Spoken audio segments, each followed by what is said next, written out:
You're listening to BleedTV, the only podcast of today's best shows and movies. I'm Zack. I'm Jake. And I'm Cash. And tonight we got Game of Thrones, Episode 4, The Spoils of War. Is that right? I believe so. Yep. Terrible title name. I'm sorry. And I don't even know what the spoils of the war are. Like, are we talking about... Well, there was a carriage full of gold. And so... Yeah, I think that's all it was. I think that's all. I mean, like, the first 5 minutes explains the title, and after that, it's like, eh. I said I didn't know if it was trying to come in with Dany, and then I was trying to figure out what her spoils were, besides fire. You know, I think it was dual meaning. The bottom line is you get the gold, yes, the spoils of it, but also the spoils of war is also the bloodshed, the massacre, the loss of men, Spoiled the heartache. food. So, you know, that's a spoil of it, you know. Yeah, I got a few questions about the strategy of what they just did. Oh, yeah. I've got a lot of questions about Dany's battle commander abilities. Well, we'll get to that. We'll get to that. Director was Matt Shackman, I think, you know, and all these names, last names kind of have sexual innuendo, you know. I don't know. But anyway. Somebody's mind is Get your mind out of the gutter. My guttered goodness. up. This is a clean podcast. We're going to move forward. Oh, okay. Yeah. Mr. Whole Gold Hand over there. Anyway.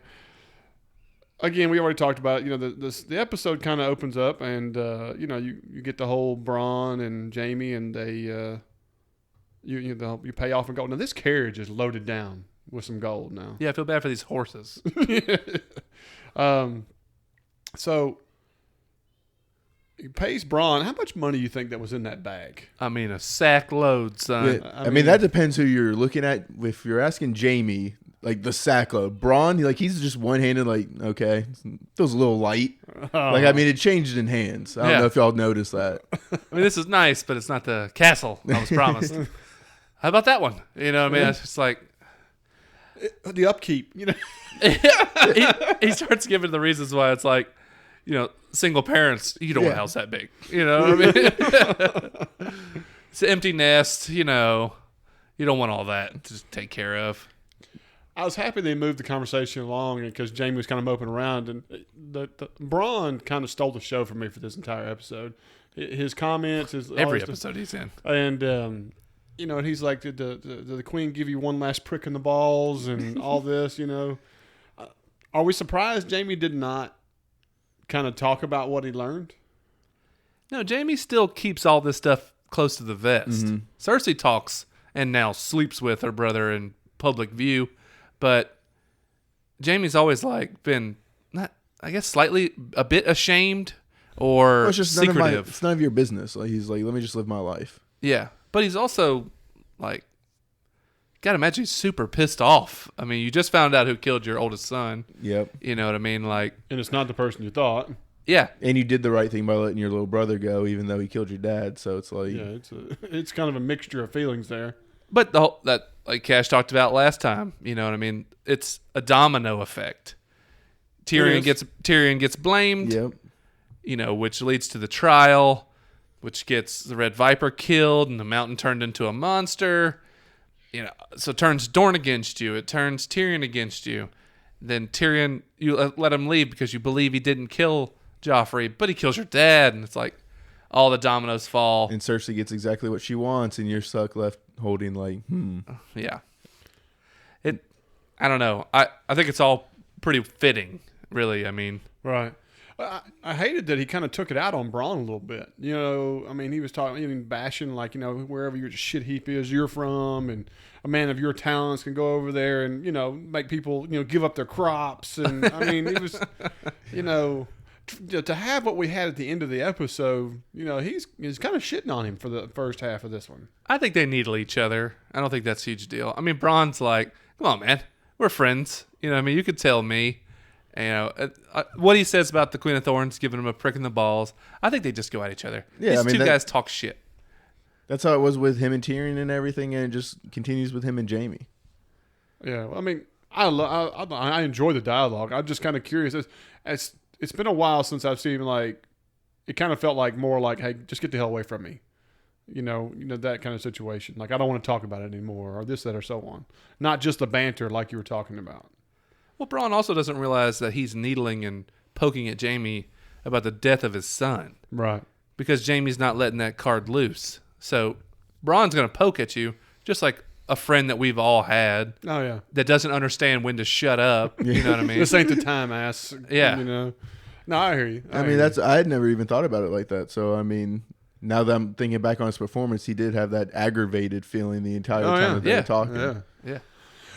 It cuts away to Cersei, and we get the Iron Bank rep, and they're like, really surprising. We're going to get this all in one installment. The bank's going to be upset about the interest payments. Are you looking to reinvest? That's a very confusing thing, right? Like, why are you looking to reinvest immediately before a payment's even made? Well, Cersei gets to negotiate the deals of the new loan or the new financing. I mean, if you pay everything up, then in her world, in her mind, which I think is smart, is then you create new terms, not the terms that were set forth by what was there originally. Yeah, but now it's just like, hey, I need everything I just gave you. Can I get it back on my terms now? Yeah, but that seems... It's business. It's a very poor business by a bank. Her line of credit might be quite a bit smaller now. I mean, we can only hope. Yeah. But, I mean, it might get a lot bigger after what we see by the end of the episode, so... I mean, it's going to be interesting to see what they do, but you never know. Yeah, I don't know for sure because, the Iron Bank man, he says, Iron Bank will stand behind you once again after we receive the gold. You know what I mean? So he's not just going out on a limb. You know what I mean? No, I mean, because he's seen all the gold. They know that they got all the gold from Highgarden. But to me, it was just like, we already have this money, and yet we're going to loan you back your own money. Yeah, I mean, I don't know. I mean, you can look at it different ways. It just really depends. I mean, like when I did my house, I went ahead and took a bunch of chunk of money, put it down so I could refinance my terms to make it where I have a better deal like that. There's sense to that if it goes that. Of course, we didn't get that. We're all speculating. Yeah. So, it is what it is, But, she talks about something. And one of the key things, and here's another one of those key lines of the storyline that I thought was interesting, is she mentions the Golden Company, which is like a collections agency. Now, is this something that's in the book? No, the Golden Company we've seen before. Mm-hmm. Well, refresh my memory because this kind of blew me away here. Okay, the Golden Company. You remember Dany's cell swords? Mm-hmm. What was his name? He got recast. No. That's not the Golden Company. I know, but Dario is who you're talking about. Dario was part of one cell sword group, and then there was another that Tyrion was trying to get with called the Golden Company. And their branch they're bred out of the Blackfire Rebellion. Right. And so it's all Targaryens. Yeah, the Golden Company is all like banished or Westeros Knights. On the run. I remember what you're talking about. And they're I don't know. It just kind of threw me for a loop. Like they brought this in kind of late in this little conversation, like it was supposed to be a clue or something. I just wanted to make sure I could clarify that part. Yeah, well, they're just the most highly respected sellsword company. Like their motto is, I think, our word is as good as gold. Yeah, or something like that. Like they don't switch sides as soon as they get their payment and everything, and they're fighting till the end of the contract. That makes me feel better about it. So it correlates to a past event we got history with. Okay, that makes more sense. Yeah. Okay. Now, this is where the episode started to go downhill a little bit. And I know in the beginning of this episode, when we started talking on the pod here, we didn't really give our overall opinions, but I think we all agree this was a top 5 episode. But for me, I struggled with parts of this episode, and I got a lot of dang flack for this on social media. But, good. But like this very next scene and everything, Winterfell, I really struggled with. I'm not gonna lie to you. From everything starting off, and like I said, the first thing is that we get the scene from the preview of Littlefinger unsheathing, Cat's Paw, the dagger. And I'm like, everybody and their brother guessed that this was going to lead to somebody's death or it was going to be used. Instead, it's here you go, Bran. And another example of 404 error, I do not have emotions and blah, blah, blah, blah, And the only thing good about this little scene right here is that he quotes a line from season 3, which I had to rewind 5 times to figure out what he said. Chaos is a ladder? Yeah, I'm telling you, like, me and my wife were watching it. I called somebody and I said, did y'all know what he said? And they were like, no, we're winding it. I mean, I promise you. And then you look at social media, there were people like, what was he said? I heard it the first time. Yeah, I got goosebumps as soon as you said it. I was Yeah, like, I did yes, too. that was amazing. Yeah, well, once I figured out what the heck he said, I understand his reaction. But I'm just being honest. And this is from season 3 when him and Varys were talking, and this was the whole conversation of chaos is not a pit, chaos is a ladder. Yeah. But this is Bran telling I know. Yeah. putting it in his face like, I know a lot more than you think. And then like the Littlefinger's trying to figure out what that means. Like, is everything that people are saying true, or what's going on? But you gotta understand, right before the chaos is a ladder stuff, is where even more Littlefinger tyranny starts happening, treachery. Oh yeah. And so it's like he has to wonder, how much does Bran know? How far back does he know? You know what I'm saying? Well, Because Littlefinger is the reason, basically, that Ned Stark is dead. Yes. So yeah, he's 100% the reason. right now, it's basically a battle. Is Bran or Arya gonna throw Littlefinger under the bus? I think it's going to be Sansa. Now, here's honestly. another thing. I thought about that. Like that. Does Arya really know that Littlefinger sabotaged Ned? You have to think about this. She wasn't in the throne room when he got betrayed. Littlefinger was never in the presence of anybody when this happened. So realistically, Arya doesn't know that Littlefinger was the guy behind it. Let me ask you this: is Littlefinger on her list? I put it out there, but I can't remember all of a sudden. No, he's not on her list. Right. So I don't think she knows. The only person that can know is Bran. And Sansa, I think, will figure it out through Maybe. letters or something. And would the Hound know? No. Or he'll know maybe, because he was in there when Littlefinger had the dagger around his neck. Right. So the Hound would know for Yeah, sure. the Hound would know. And so remember, we predicted a couple of episodes ago that we thought the Hound would show up in Winterfell and just screw the pooch on everything. In Sansa, and Jon would be like, you turncoat and have him hanging from the wall next to the banners, But Jon leaves. The Hound hasn't got there, which is pissing me off because I need Hound out, And You need your fix. I need my fix, man. And so I think the two people that are the biggest threat to Littlefinger right now, of course, is Bran, and of course Hound. I think Arya's got a strange eye on him though through the whole episode. Yes. So And I just don't think she trusts him in any shape. I don't or think she form. trusts him, but I don't think she knows that he's the backstabber that he is. Yeah, because she just didn't like him back even when she was in King's Landing. Right. I would She need a was- refresher. I can't remember what she knows and doesn't know. But there was a big question that Bran asked Littlefinger, and do you know who this dagger originally belonged to? And he said And- that he didn't know.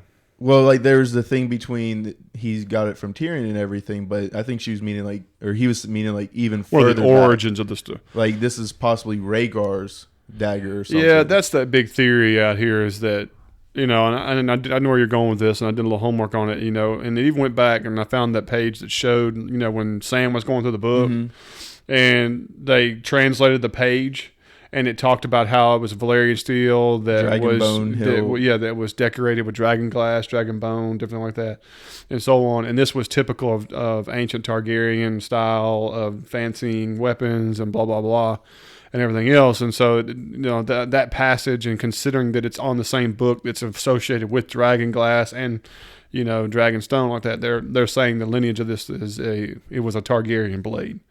That was owned by the Targaryens. I mean, that wouldn't surprise me. It wouldn't either, My question here is this: is that all your great houses have a Valerian steel, Oathkeeper, Widow's Wail, Dragon, what all you want to call those? How did each one of them get or acquire such a blade? just through battles and stuff. Yeah, I don't know. I mean, they always just talk about It was all Targaryens. it's passed down and passed Yeah. down and passed down. You understand? They used to forge Valerian steel way back in the day. Not just for Targaryens. It used to be forged. Mm-hmm. It's just extremely rare and extremely pricey. So, if your family house had one already, those were passed down and passed down. Remember, the Lannisters do not have one. Well, they had one, but it got lost in Valeria. Right, but Tywin had searched high and low Yeah. and tried to buy a sword from people and stuff like And that. no one would sell. And nobody will get rid of them. So they had no house sword. It's just, I mean, until they got Ned's and they turned it into. Yeah. So if your house They gets turned it into sacked two or of them, right? something- And Widow's Wail, and what was the other one? Oathkeeper. Oath- An Oathkeeper. And Bran has Oathkeeper. Not Bran, No. but Brienne. Yes. Brienne. Right. Okay. All right. Well, I was just trying to figure that out because that was something that's curious about it. And daggers just aren't as valuable, unfortunately, for whatever reason. So those can be traded a little bit easier and gambled and whatnot. Okay. I mean, that makes sense and so on. And in this scene, the fire crackling in the background the entire time was pretty fantastic. Like, I don't know if y'all caught that, but I didn't really it pay stayed- attention, I guess. And it I was was there the entire time. I was just more concerned with what was going to happen to Littlefinger or Bran. You know, I didn't think he had the sand to kill Bran right there as soon as anything, but Oh, and what y'all think about him being in a fully functional wheelchair? that Maester is a bad mason. You know, that Joker knows what he's doing. Let me go ahead and tell you something. The wheelchair, none of the stuff throws me off near as much as how tiny his head looks with those enormous shoulders he's rocking. Have y'all noticed this? No. His shoulders I can't function anymore. are so God. wide. I can't function. He looks like a peanut on a ebony table. It's insane. Did y'all know that Mr. Peanut had his name revealed? And it is Richard. Oh, God. What in the world did we just derail into? I mean, really. Dick Nut is his name.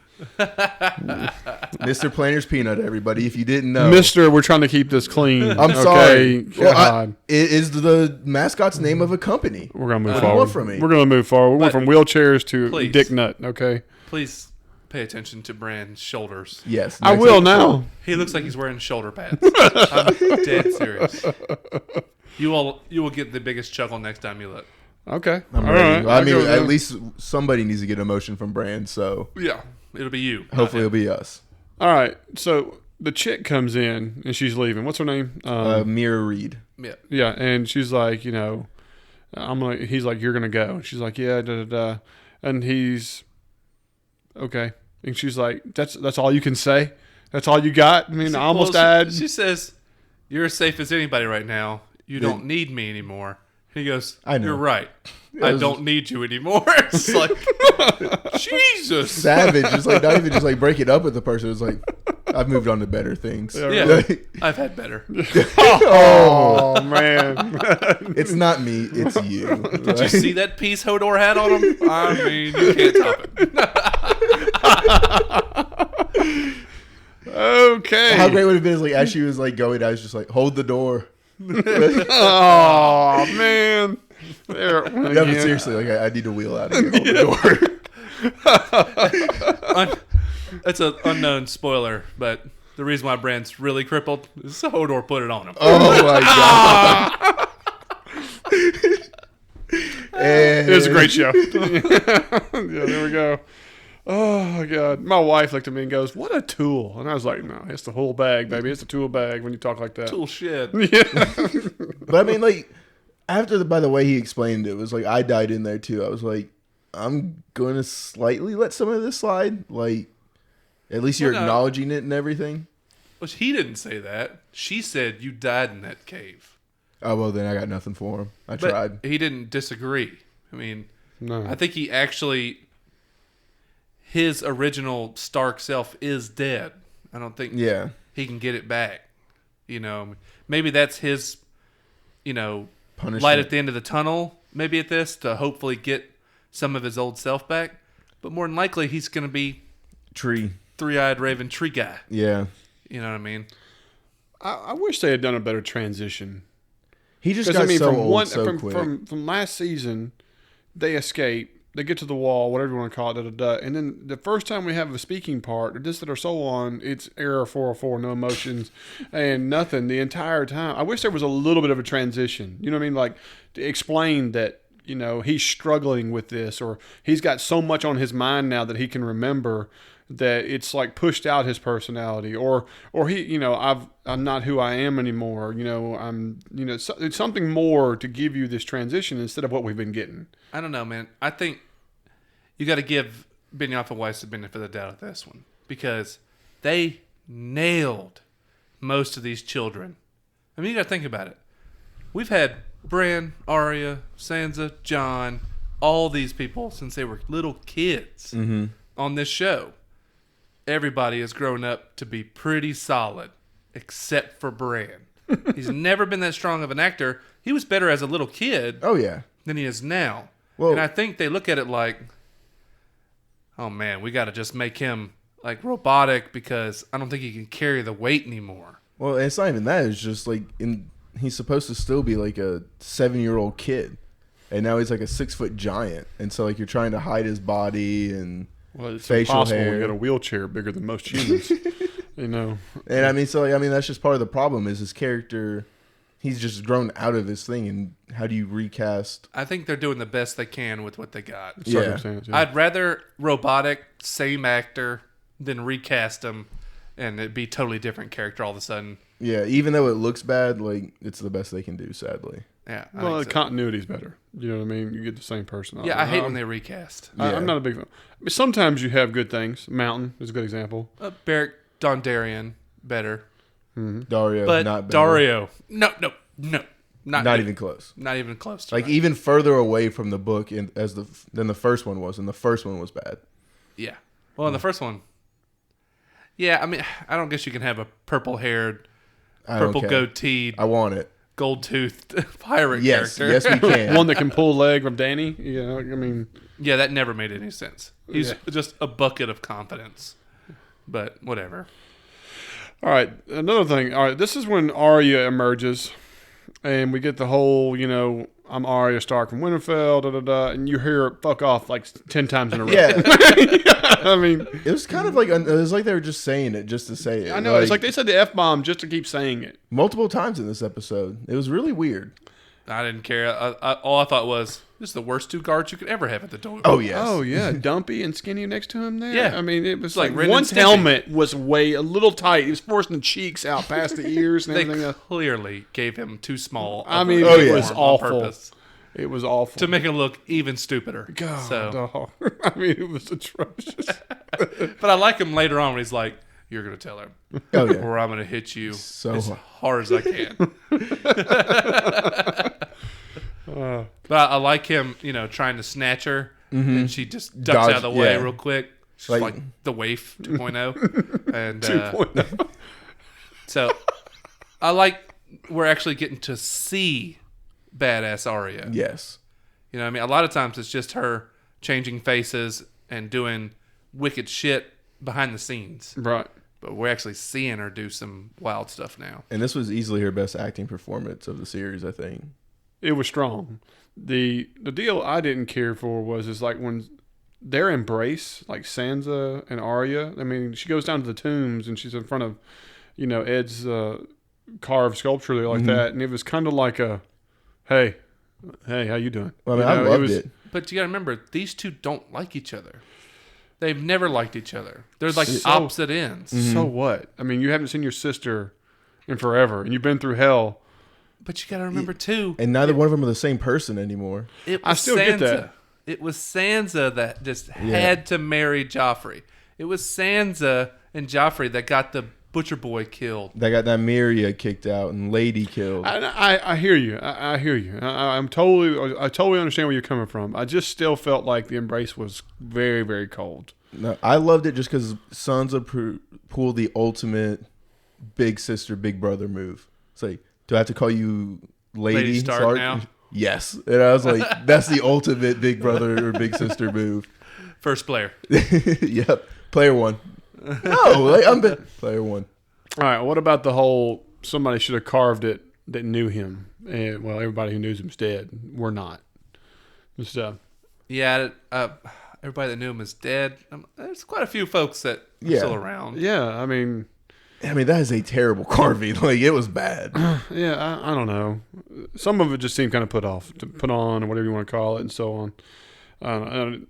Maybe I'm just hypocritical. It just seemed like it didn't gel well. It seemed soap opera-esque, you know, when they're, hey, you know, all that kind of stuff. I don't know. I'll get off of it.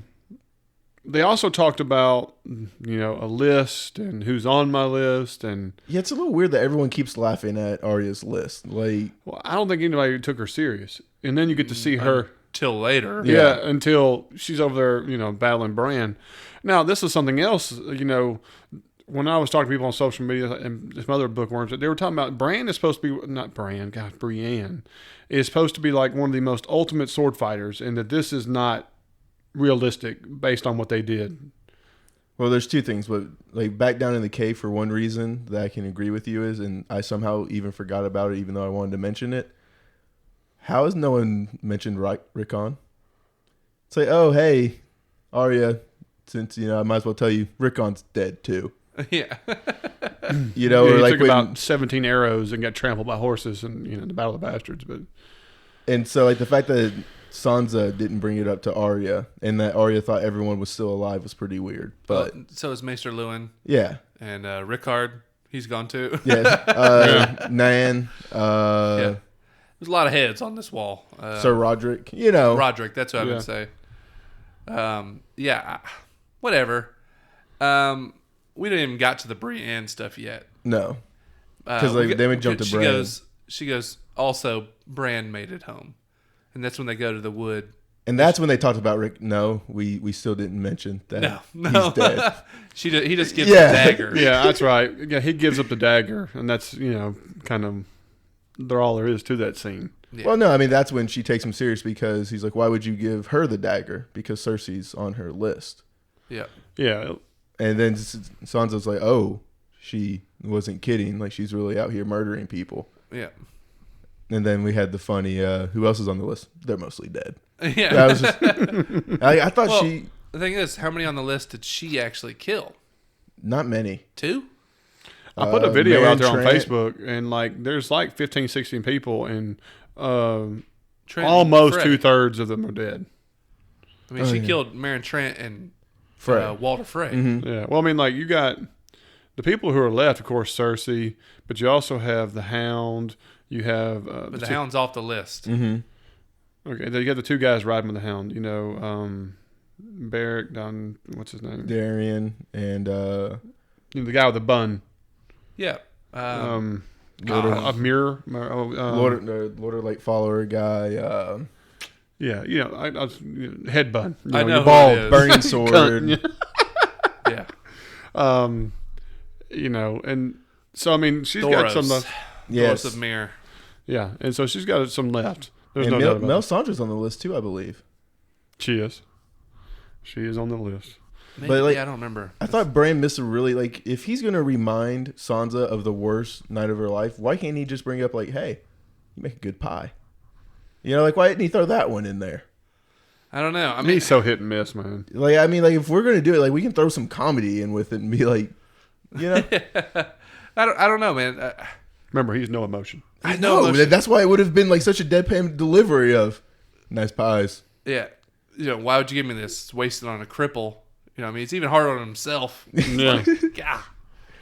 I don't know. Like you say, most of the stuff with the reunion of Arya and Bran and Sansa are kind of just whatever. Almost filler in a way. You would think it would be a massive monumentous moment, but most of it was kind of meh. And but I appreciate that just because they're such different people and not all of them always liked each other, like we were talking about earlier. Yeah, but I heard a lot of people got super emotional when she's pushing him in the wheelchair and with Sansa through the grounds of Winterfell. How is that wheelchair getting? His arms are not that big. Whatever. I think the key part here when he was talking to Sansa is that Sansa makes a point of, he gives you something. He's not a generous man. Yes. There's always an angle. He always wants something in return for whatever action he does. And I don't know what. That's the whole thing. Is I have no idea what chaos he's trying to create or what wedge or what he's trying to protect. Nothing's clear about where his character line is going. And that's what bothers me most. I think he's slightly scared at this moment. I think he's got to be terrified. I don't know why he's not pulling out. It makes no sense. Well, he hasn't got Sansa in the room yet. Oh, I don't think he'll pull out then either. I don't think that's going to happen.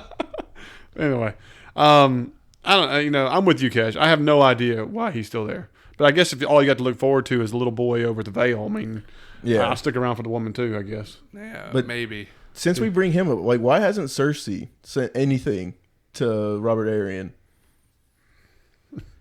I don't know. They don't get mentioned. Yeah, he's got the they're largest standing army. But they're who is it? Like the Sweden or whatever. Sweet Remember Robin? they don't take part. Remember they Yeah, guard, they're neutral. But they if your guard their queen, walls. if your queen is asking for you, then you have to make a decision.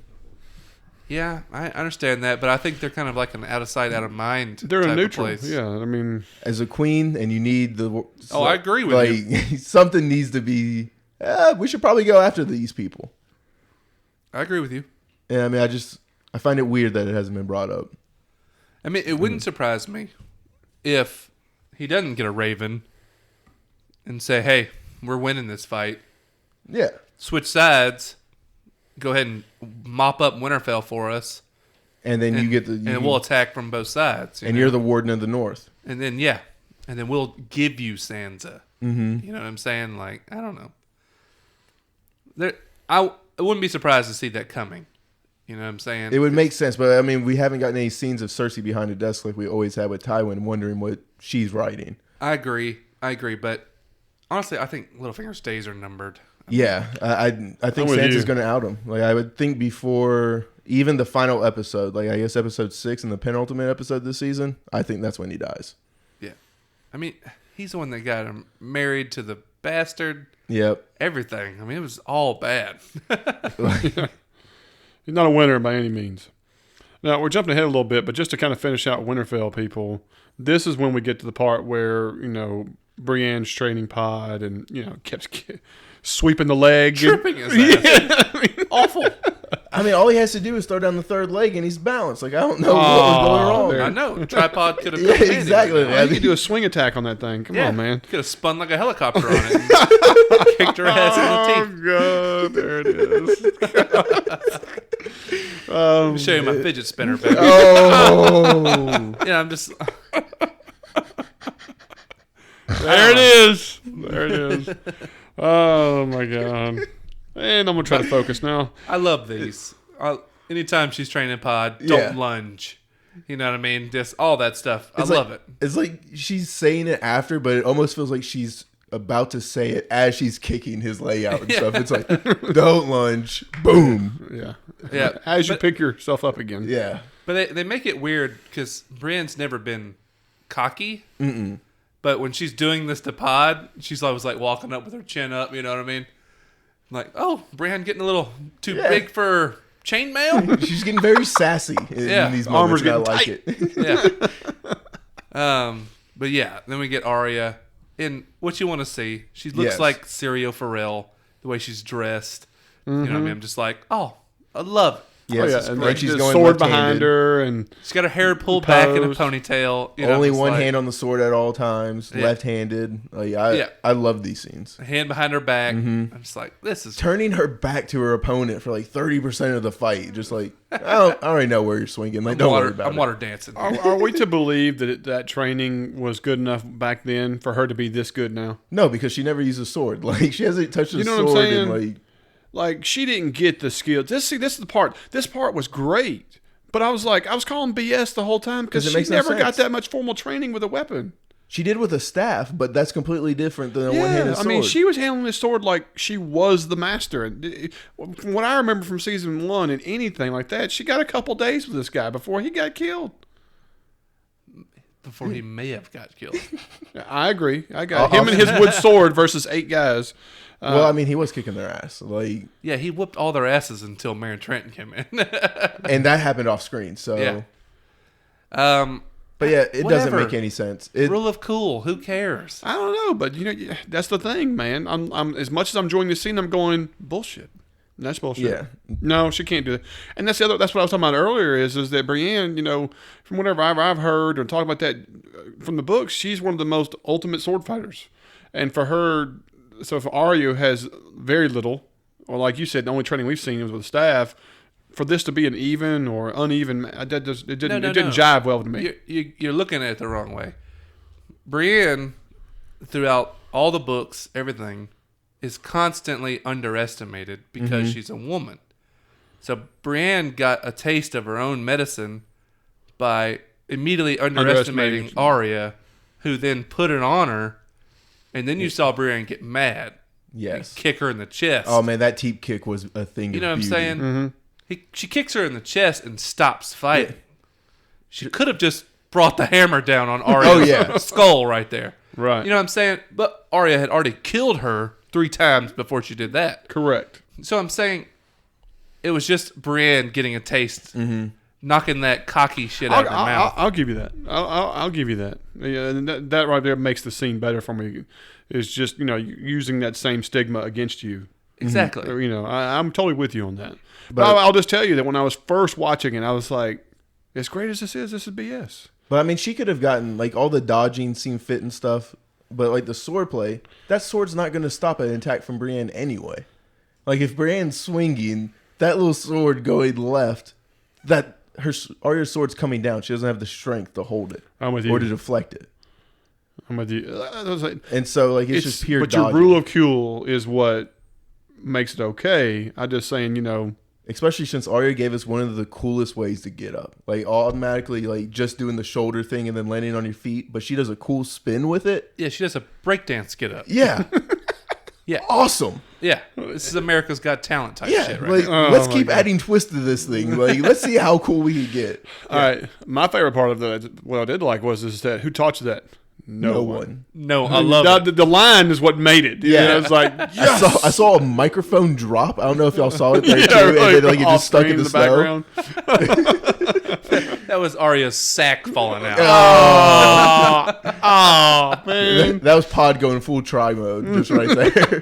Yeah, you see just Pod's over there, just got the rod out.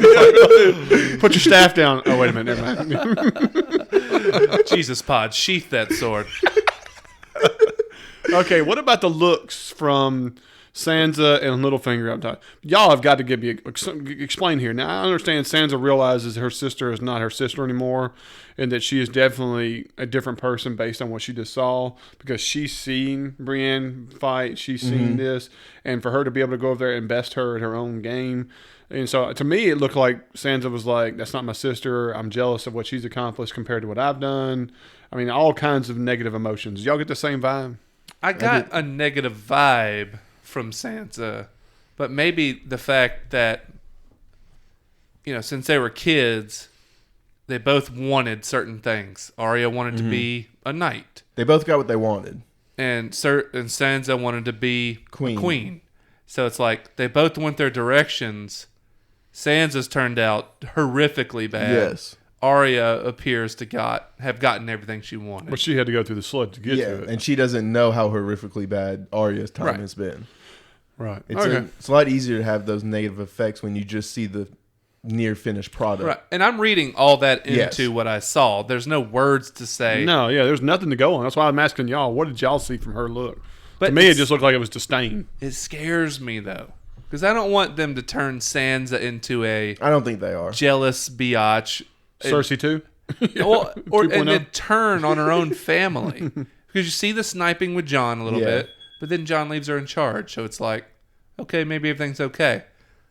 You see them two kind of come together, but now she looks a little bit disdainful at Arya. No, I think it's all going to work out, and Sansa's going to be the ruler of Winterfell and everything. Could you see jealousy get worse if, like, Jon returns and you have that amazing embrace? Because No, they love because each she other? always knows that's going to happen. Like, But could that make it worse? I don't think so. I mean, Jon and Sansa are tight right now. Sansa helps save. They're together. He leaves her in charge. And then Arya's there, and he gets there, and it's like, I'm second fiddle again. I think the major concern could be Jon returns and he's bent the knee. Because then what is Sansa? Well, I don't think he'll be the one bending the knee. But I'm just saying, what is Sansa if Jon bends the knee? He's king in the north, but if he bends the knee, he's not king in the north. Yeah. He's warden of the north. true. Then she is what? Lady of Winterfell? Not as big a deal as, Yeah. she's been accustomed to. But So, I mean, she'll still be co-ruler of Winterfell and everything. Like, it won't make a difference because if he shows up to Winterfell and Bran's there, yeah. everything's going to fucking change. So, whatever at that point. But, I don't know. I worry that they're going to take Sansa into a dark direction, and I hope they don't. I don't think they are. Let me ask you this. This is just an idea theory here. Let's say we get back, Jon gets back, and Bran reveals you're a Targaryen. Couple that with I bent the knee because it's what's best for all of us. You know, Littlefinger uses this to create chaos in Winterfell to say Jon is a traitor. He's a Targaryen. He went up there, sided with his family, and is not a true Northerner, and thus Winterfell falls in with Sansa having to make the decision of being a part of her people or support Jon through this turmoil. Well, Jon can't be king in the North because he's a Southerner if he's a Targaryen. Yeah. But, like, he's not just going to not be king of the North. But you don't think Bran's not going to announce you're a Targaryen in front of everybody. No. You know what I'm saying? But I could see this where as an opportunity for Littlefinger to get some information and use it to his advantage. Or it's an opportunity for Jon to be like, okay, have all that information, and then have a big meeting and say, hey, y'all, I'm going to go marry my aunt. Like, it's been Sansa fun. is now your queen of the North. You know what I'm saying? Like, because due to new information. Yeah, but his people chose him. You don't think that would fracture everything? No, because they're respecting Sansa right now. Like They've always followed a Stark in Winterfell. I don't know. Something just tells me these little tidbits and the reason Littlefinger's still there is Winterfell is going to fracture before it gets to where it's not like they're going to be unified in their quest. I don't think things have got to get worse before they get better. But it's already gone too bad at Winterfell. Yeah, and Jon's still half a Stark. Like that's still fact. So yeah, we'll see. Yeah, I mean it's going to be yeah. All right, let's shift gears. We're back at Dragonstone. And this is where we get the little scene of, girl talk, Missandei and many things. Dany thing. I'm kind of interested at what many things could be. What many things? Yeah, really. Like, can I get details? Draw me a picture. You know. No, do not draw me a picture. Negatory. They need to talk to the maester at Winterfell and strap one on, old. Oh, God. Unsullied. Stop. Here we go. Qyburn might be able to help him out a little bit, too. We call this the gold worm. No, I'm just thinking Austin Powers Goldfinger. I know it, man. Gold member. Yeah, gold member. Right, gold member. All right, so they're going down the stairs. They're talking. He better come back. And Jon Snow, kind of comes in there and goes, I need to show you something, Grace, and takes her into this cave. I thought he was pulling the first move again. I was like, damn it, Jon. I was like, get a new first move. I got to show you this Lord's kiss, baby. Yeah. Well, my wife was even like, oh, no, a cave dweller. She takes all his dates. Double meaning. Oh. We dwell in the cave, baby. Paint some pictures in it. Yeah, we got to put our name on this wall. And so, all right. Goes in there, and we get the visual of Dragonglass. It's sprayed by White Walkers in here. Yeah. Sorry.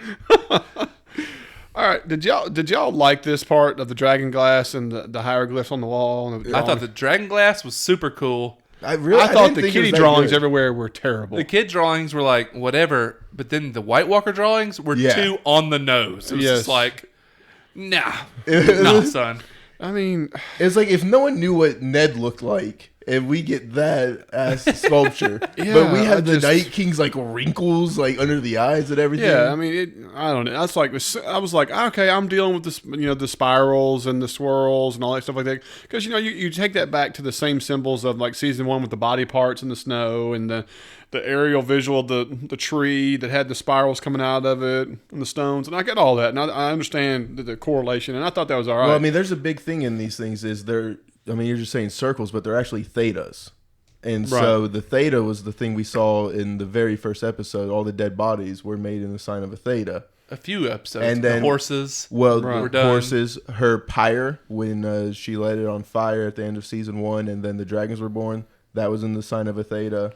Sansa's necklace right before she got married to Joffrey was in a theta sign. And so, like, this is all spread throughout. Like, I mean, it's a long... I guess it wasn't so much the symbols, it was just how they looked on the walls. Does that make sense? Yes. No, I'm agreeing with you. I'm agreeing with you wholeheartedly. I thought it was kind of like, this is just too on the nose, and like, nobody's seen this before. No, it was like I was waiting for her to be like, "Hey, John, I need you to pull your gloves off real quick. Let me see that white paint." Yeah. Just go ahead, bend the knee, buddy. That's. Like, bend the knee. I guess that's the thing is that these symbols had color to them and it seemed so fresh and vibrant, but we're supposed to perceive this as a long effing time ago. Yeah. Well, the second time I They watched didn't the look episode, aged. They didn't look nothing. they were carved like deep into they're the actually stone. carved. Yeah. Right. Well, just make it where it's carved, and then the light shining on it gives you that cast shadow effect. It really, I think it would have looked much better and showed its age instead of white figures that have blue eyes perfectly and point. I mean, just like I agree with you. I mean, I was watching. I was like, and of course, you and I have an art background, and I'm sitting there looking at this, going, I mean, this, you can tell the set was painted yesterday. I mean. That's just the way I felt. And I was like, I asked my wife, I was like, what do you think I say? And she goes, yeah, it looks like kids put some stuff on the wall. I was like, oh, there's a sign, Yeah, I don't know. I just thought it would have been better, like maybe if Davos let he's like, hey, John, like the fact that Davos hasn't seen this or isn't leading this thing, I'm like, Or Stannis hadn't seen it. Yeah, like you're Back telling in me the they day? didn't explore every inch of this thing? Well, it's just like the hidden cave at Castle Rock. No, everybody knows about it, evidently, but one or two people. Only the sleuts.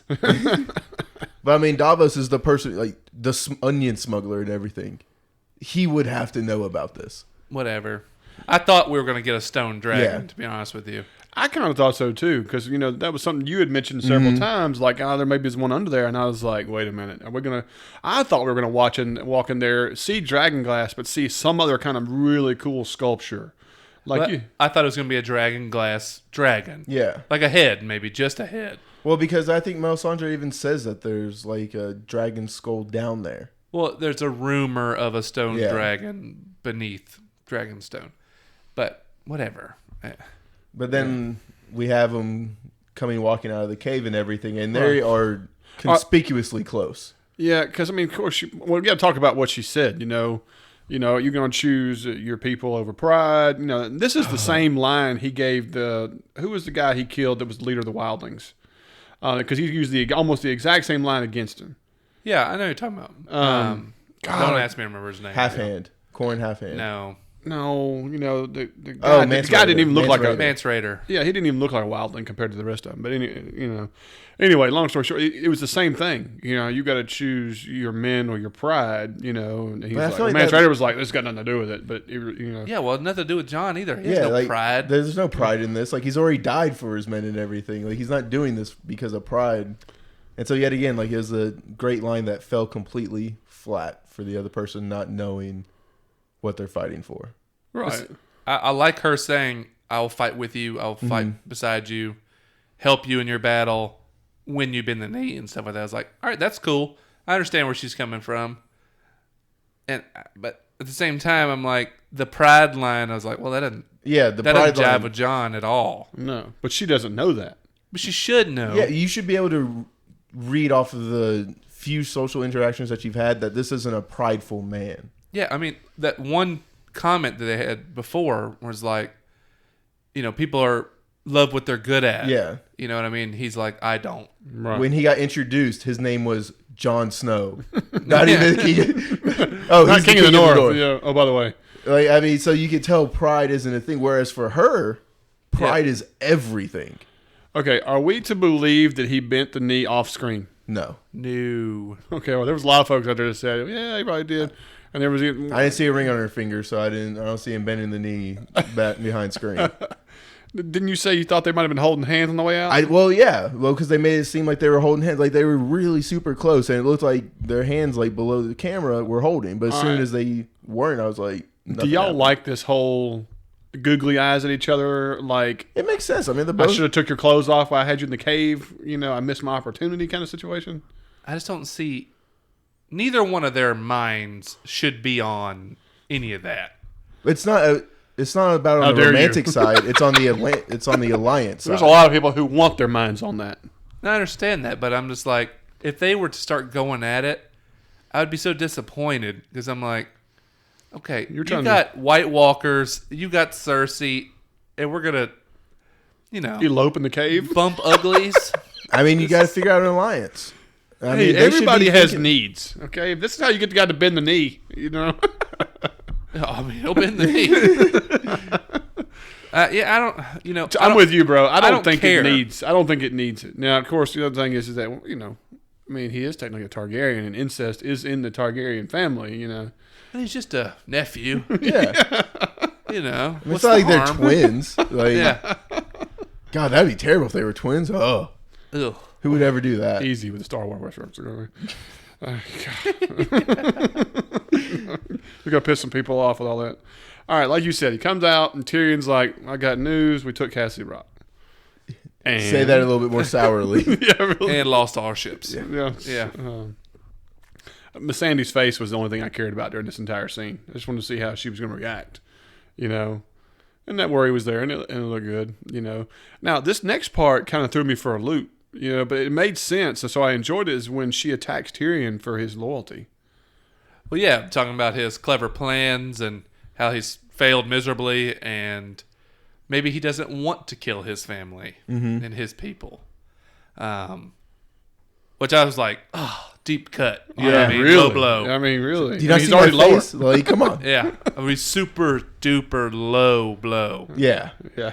On a low man. Got to get way down there. Yeah. She had to get on a knee to get that one.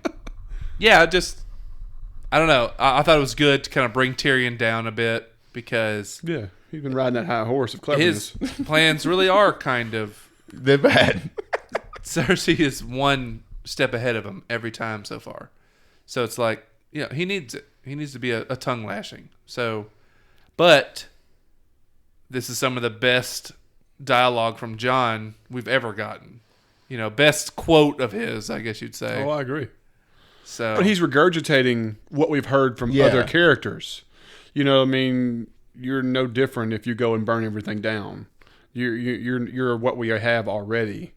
We've already heard these comments from other people. And we've heard it from Tyrion. Of all people, these are almost like he's regurgitating his lines, even though he wasn't in the same room. yeah, I know, but that backs Tyrion. It does. And he doesn't even realize that he's backing Tyrion. You know what I mean? Because they haven't had this conversation. No, they haven't. Well, Tyrion ends up looking really good based on what Jon says. Well, he looks a lot better based on what he says. Plus, Jon puts it pretty damn eloquent. You know what I mean? How he puts it out there. Yeah, and he left a loophole of burning hundreds of people. Okay, so Yeah. it all pays off. You just can't burn castles and civilians. Soldiers, food, golden. People will love you. Yeah, absolutely. There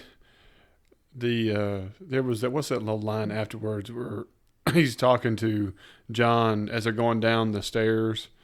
Something. And She's he got a was good like, heart. Yeah, so you stared at that good heart. Yeah, I was staring at the heart. Heart shaped. Yeah. Good old Davos with the... Davos. Oh, God. Okay, and so I wasn't realizing this at that point in time, but is Missandei in control of Dragonstone at this point in time? And you're leaving... I didn't see a hierarchy. I would guess she would be in charge. She's right-hand man. I mean, she has the hand. Yeah. But I think Missandei's actually second in charge. So we're going to leave Missandei with a few Dothraki with Jon's entire fleet. Jon can essentially just be like, hey... Jon is there with 7 dudes. He has enough people to mine an entire cave of Dragonstone. No, Dany has offered her any people he needs. She just took the entire army. Not the entire army. We don't know that. I mean... They still have some scragglers. I mean, Their I'm scragglers just saying, are better than most. You're leaving Jon Snow on your home base with limited stuff for Missandei. I don't think there's much fear. Yeah, not She really left concerned. 2 dragons there, too. And he's unarmed. I mean, Caw-caw! he's also a Targaryen. So, those dragons are more likely to listen to him. I know he doesn't know this, but I'm just saying, strategy-wise... That bridge you're on is way out there far, This brother. is a terrible and you're strategy. all by yourself. Just putting it out there. Terrible strategy. Sticking with it. Whatever. You're stopped. I really don't think Jon has more than 7 dudes. The ones he came over on that little boat with. And But he's got to have a boat. He's got to get the stuff back. Time out. They took his boat. Yeah, the little small boat, but his big boat is still out there. Look, 2 Dothraki can handle those 7 dudes that came with him. And then those 2 are unarmed. Let's go ahead and be honest with ourselves. They could leave the skeleton crew and 3 children of Dothraki, and they're okay. Okay. Especially that one Dothraki. I mean, He'll probably kill the entire crew. Just because he lifted a boat by himself. Yes. I mean, so. I'm sticking with John. The dude's 7'2", muscle. It's ridiculous. So they go, and you're talking about Missandei. They talk, Davos and, John are talking, and you notice there was a cool callback, is that Davos corrects John's grammar like Stannis used to correct his grammar all the time. Mm-hmm. Y'all remember that? Like that? I caught a little quips there and stuff like that. I thought that was pretty good. He's like, I think it'd be king or this or Lord. I'm just like, okay, I see you, Davos. I learned how to read. Did I? It's there, not there. I love the memes. Like they would have him, like they had the pictures of him and John talking, and Davos correct him, and then they had a picture of Stannis with like a gold halo. Like I did that bitch. Yeah, exactly. And then there's poor Shireen, the little candle, so they can read the book at night. Stop, dude. So they talk to Missandei, and she's like, "There's no concept of bastard where we come from. There's no marriage where we come from." And so now, do y'all, based on the world and that like that, where she's from, the island of Noth or whatever, where is that in relation to anything? Is that a part of the book that you can tell you a direction, where, what, when? It's like I think Pacific Islands. I mean, it's like a Bermuda or something. You know what I mean? So It's like, middle of effing nowhere. yeah. Okay. It's a southern eastern isle that, we don't. Whatever. But I do love Davos, though. He's like, oh, yeah. Can I switch sides? You know what I mean? It's like, I love a lot of the stuff, he says. Like you said before, he's just so well written. Yes. There's no concept of marriage. He's like, sounds relieving or something like that. I don't remember what he says, but it's like, God, I love them. Like I said, another character they love writing for. Yeah, They can kill nails one-liners perfectly. Yeah. All right, so we see a Greyjoy ship come up. Is there something like that? And Cash, what I stared at this entire scene was not the ship, was the distance from the island to the mainland in the same shot. Like you could see the shore across the way, because that's how narrow the water is. Oh no! You follow what I'm getting at here? And I know we've harped on this. It's like you just pull out one of the pirates' binoculars. I mean, no. I'm like, really? Mono oculars. I didn't know what you called the singular ones. No one ever really says it. But I mean, Spyglass? did y'all see the size of the ship in this bay? Yes. There's no way you got a ship to get through there, even if it's in pitch black. So I want to give you more kudos to what we were talking about with the map thing. All right, so did y'all expect this embrace? Not necessarily an embrace. I was waiting for John to just run over and punch him in the face. Like I didn't think. I was expecting assault. assault. I did not expect this to begin any other way besides John's fist and Theon's face. Yeah, and I was completely let down. I was expecting a punch. And then especially, I misheard him as soon as he met Theon. It was like, I'm doing this because of what you did to Sansa. And I thought that was reference to her wedding night. But then he said, he was talking about when he helped her escape. And I was like, oh. He said, what you did for Sansa is the only reason I'm not killing you right now. And then, I heard, what you did to Sansa. And I was like, oh, here's the punch. Yeah. But no. Yeah. I was let down. I was expecting some kind of assault. Give me something. Even if it's a leg sweep and you get your hands on him while he's on the ground. Yeah, well, I just burying his face in the sand. Eat it! Motherfucker! Eat it! I want him to be, because he doesn't know Bran's alive yet, right? I want him to be like, this is for you murdering my 2 kid brothers. And then, everybody jumping in on him. Because to our last knowledge, he thinks, or I guess he knows Raycon's alive. That's right. Boom. Yeah, I'm and done. Sansa has already told him that the 2 kids were not the little brothers. I completely brain farted. I just wanted that punch so bad that I recreated that he didn't know. There's no doubt there. God, I really wanted that punch in the face. And of course, he asks, and he goes, "We're going to speak to the queen." Well, the queen's not here, And then we get to the epic scene that takes the last 18 minutes of film of our 50-minute episode. And it starts off with one of the parts that made my ribs hurt was, Dickon rides up after, Tarly Charlie's like, yeah, our gold has been transported to King's Landing, and we're kind of spread. They're like, we're spread thin. The rear can't reinforce the forward. This is all giving you foreshadowing of how large this army is. Okay, so before you move on though, he does come up and say the last of the gold has made it through the gates of King's Landing. Correct. Because I listened to 2 podcasts that have gotten that wrong. Oh. And thought that the gold is still there. No. All the gold is inside. All the gold was delivered. Right. Which means Dany's burning up all the food. Yes. Dany is a terrible all battle the rations. Everything that they were collecting for King's Landing to be able to hold as a stronghold, anticipating she directly aimed a to siege. Yeah. Set on fire. I was just making sure because, like I said, I heard it in the podcast right that it was in King's Landing. I listened to 2 podcasts that got it wrong. So who are these bums you're listening to? I mean, one of them is the top Game of Thrones podcast in the nation. Who, Bald Move? Yeah. Oh man. They got it wrong. So a little pop their bubble. Anyway, Aaron and his little buddy. Anyway, I quit. Continue. But I agree with you. There was huge parts on Twitter saying that Dickon is one of the new favorite characters for Game of Thrones. How? It wasn't because of him. Yeah, He has the same shoulders as Bran. Now, he had some pretty wickified armor on. Yeah, for the mountain. It is enormous on this guy. How could you move in this? I don't know, but I'm sorry. He does Braun's reaction. Just, just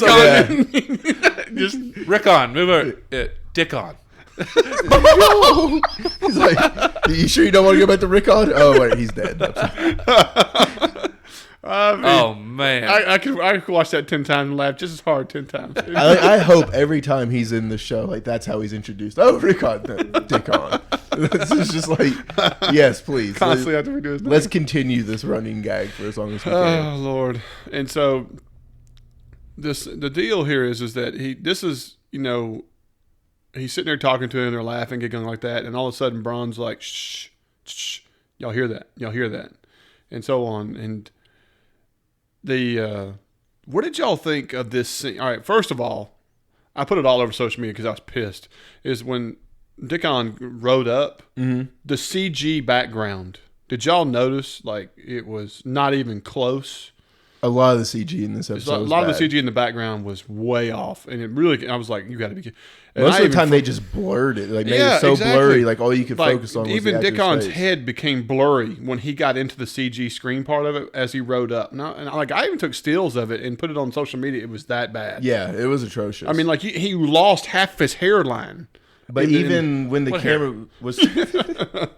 Even when I was looking at Jaime and Braun, it was the same way. Like it was, and then as the battle episode was going through, the background disappeared and came back, and then changed, and then like it was all over the map, and so on. y'all are paying attention to the wrong things. As far as I watched it 4 times. You don't understand. At this point in time, the dragon had yet to be in the screen, right? And as soon as he appeared into the screen.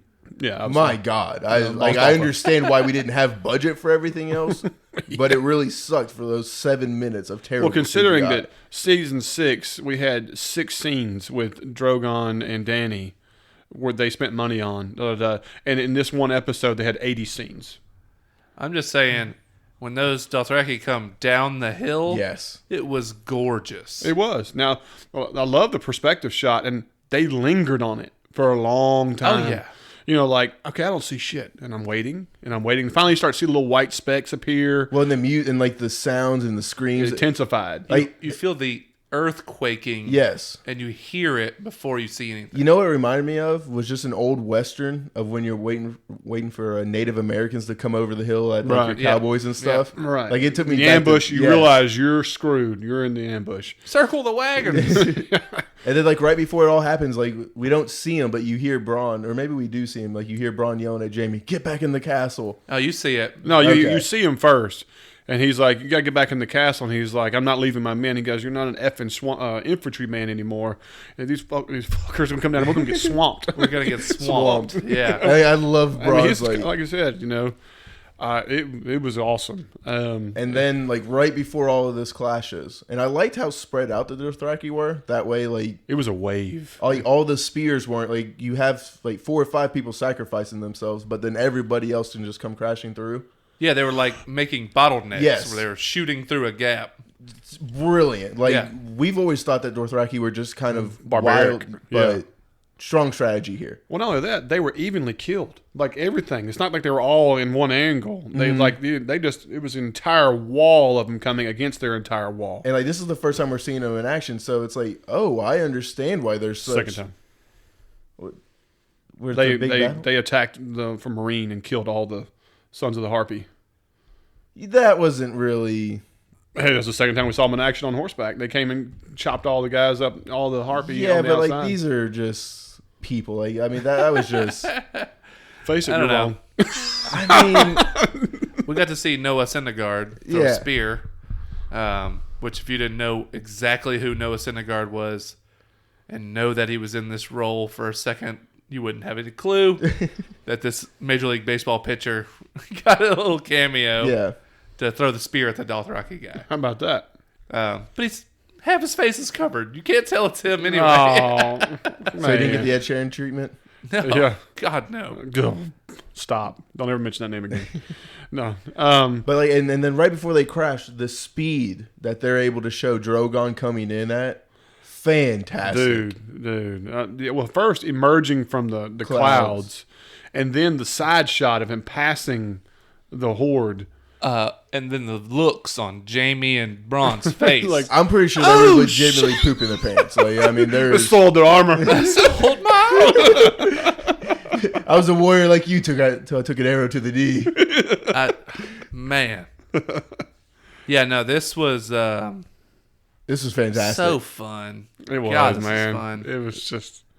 I mean, the strafing scene Yep. where they just go sideways, just full landscape, and it's just Drogon moving slow, and he's just slow-mo Dude, burning. taking out all the supplies. Yeah. Make sure you get the wheat. Get the watermelon. Yeah, yeah. I mean, All of the food, Drogon. yeah, the first one where all the guys turn and then you see Jamie kind of look and they're already ash. Yes. That's what tripped me out, man. I was like, the one guy that's ash and then just blows away in the wind. It's just like, oh God, Sarah Connor. got the T2 reference right there. It's just like, If that soldier was holding on the chain link fence, I'm turning the TV off. You know what I mean? no. I even saw several references to it as well. You know what I mean? But I was just Judgment like, Day. Yeah, this is glorious. This was all really fun.